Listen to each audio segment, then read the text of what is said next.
বাংলাদেশের রাজনীতিতে নতুন করে আলোচনা তৈরি করেছে একটি মামলা।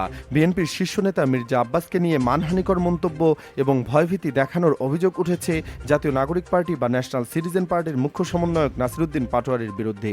এই অভিযোগকে কেন্দ্র করে এখন রাজনৈতিক অঙ্গনে শুরু হয়েছে নতুন বিতর্ক।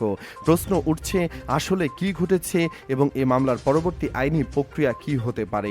রোববার ৮ মার্চ সকালে chief metropolitan magistrate court Dhaka একটি মামলার আবেদন করা হয়। মামলাটি করেন রমনা থানা বিএনপির সভাপতি আশরাফুল ইসলাম। মামলার আবেদনের অভিযোগ করা হয়, এনসিপির মুখ্য সমন্বয়ক নাসিরুদ্দিন পাটোয়ারি বিভিন্ন সময় বিএনপির স্থায়ী কমিটির সদস্য মির্জা আব্বাসকে নিয়ে মানহানিকর মন্তব্য করেছেন এবং তাকে অপরাধমূলক ভয়ভীতি দেখানোর চেষ্টা করেছেন। বাদীপক্ষের আইনজীবী এমডি আমিরুল ইসলাম আমির জানান, আদালতে মামলার আবেদন জমা দেওয়ার পর বিচারক বিষয়টি আমলে নিয়েছেন। একই সঙ্গে আদালত এই মামলার নাসিরুদ্দিন পাটোয়ারিকে আদালতে হাজির হওয়ার জন্য সমন জারি করেছেন। অর্থাৎ তাকে নির্ধারিত সময়ে আদালতে উপস্থিত হয়ে অভিযোগের বিষয়ে ব্যাখ্যা দিতে হবে।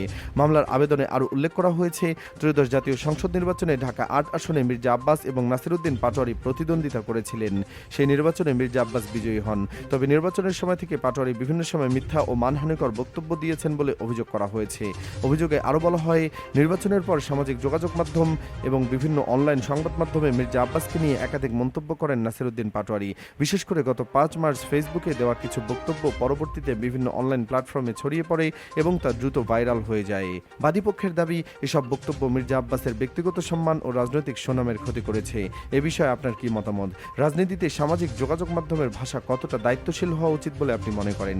নিচে কমেন্ট করে আপনার মতামত জানান। তারিফ বিন জিহাদ, দেশ 24 লাইভ, ঢাকা।